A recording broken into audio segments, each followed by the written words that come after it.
nguo. Hii biashara mnaona kama mzuri kweli? Nataka Kenya hii ijengwe tu, maana sisi wote ni wa Kenya. Hii mipaka yetu inajulikana, tuko ndani ya Kenya, maendeleo gawanywe vizuri. Juzi rais amekuwa Western siku 6. Hata alikuja hapa Mount Elgon. Alifungua nini huko? Mimi mwambia rais ukweli. Kuna wale ambao wanamwambianga ukweli, uongo. Sasa walimleta siku 6 wakamzungusha Western. Alifungua nini? Mimi nikisema Western hakuna maendeleo, mimi husema ukweli. Sasa wanamwambia kuja fungua hii soko. Waziri president akifika pale anapata soko ilijengwa 2000.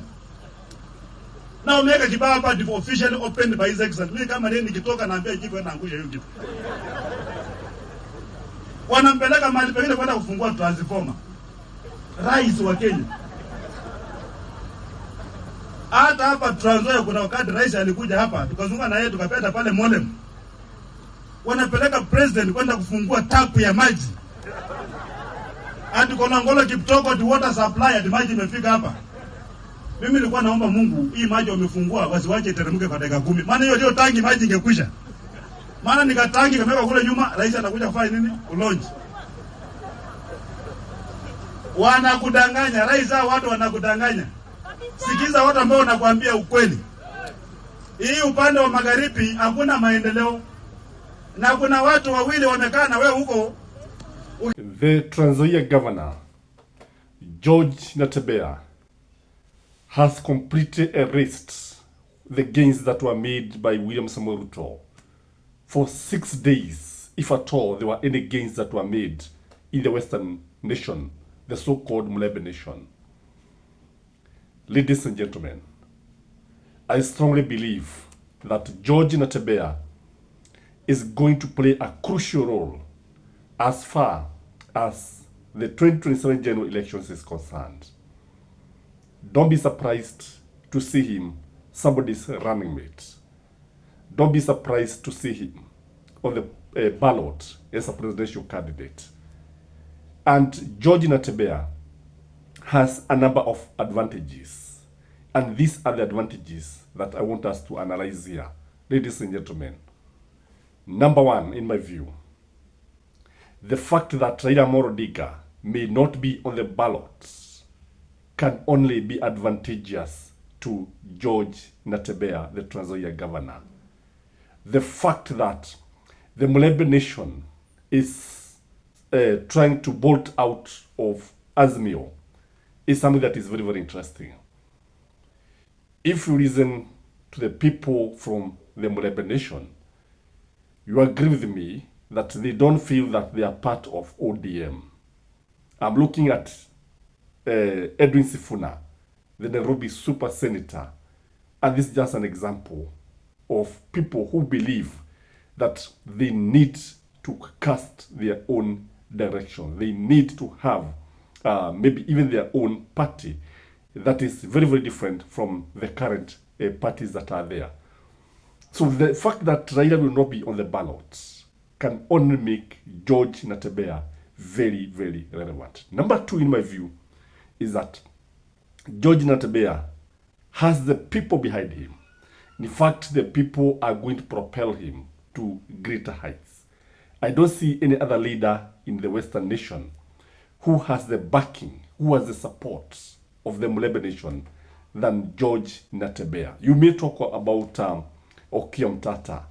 Okiya Mtata is there, but when you look at the man who is exciting the crowd, look at the man who is having a huge following, the man who has been on the ground, the man who is being felt, the man who is causing shivers down the spine of the government, it is George Nata. So he has the people behind him. Number three, in my view, is that George Nata owns the Tawe movement.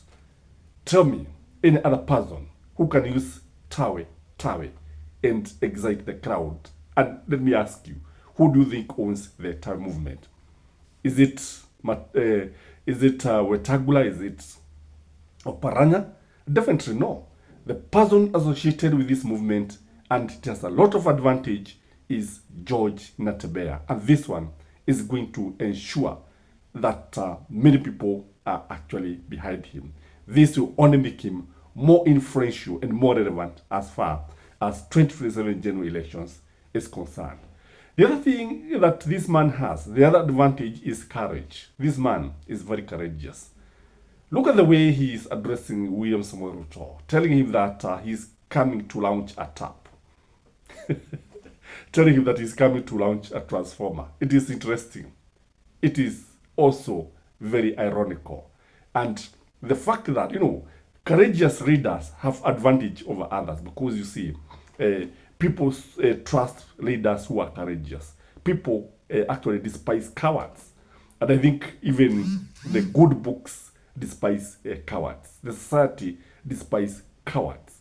If I may ask you, between Musalia Mudavadi and George Natebea, who is more courageous and who would actually attract a following?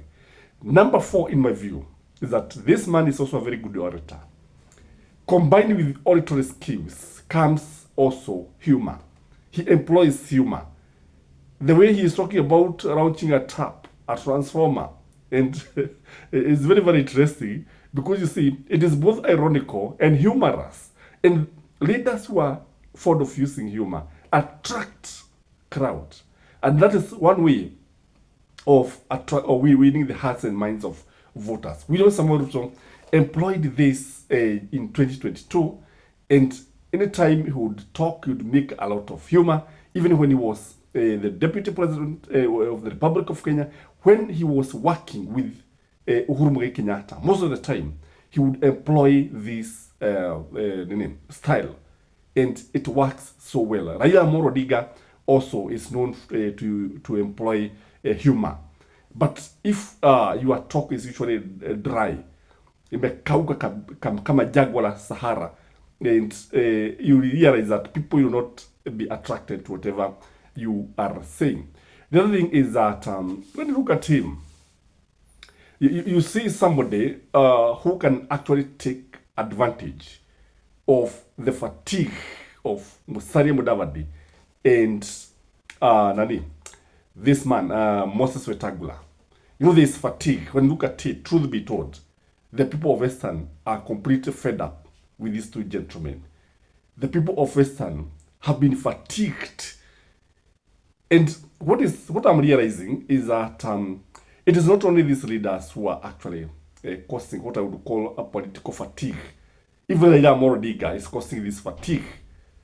And it is said that a good dancer is the one who exits the stage when everybody is dancing.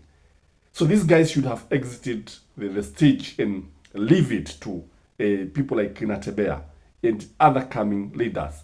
Because if they don't exit the stage when everybody is dancing, they tend to become very, very unpopular.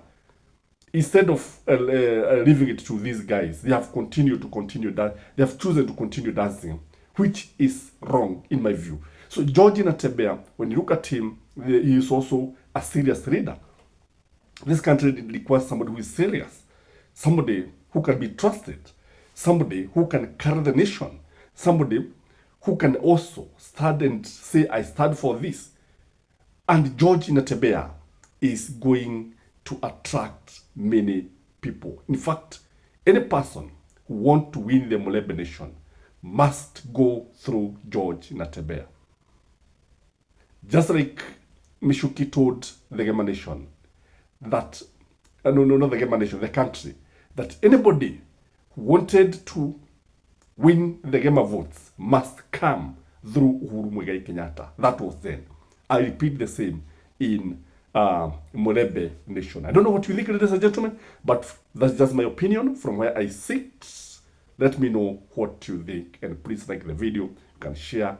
If you've not subscribed, please take 1 minute, subscribe, and you can always contact me when you find it necessary, when you come an issue. If you want to advertise this channel, we leave our numbers there, and have a blessed day. Bye-bye.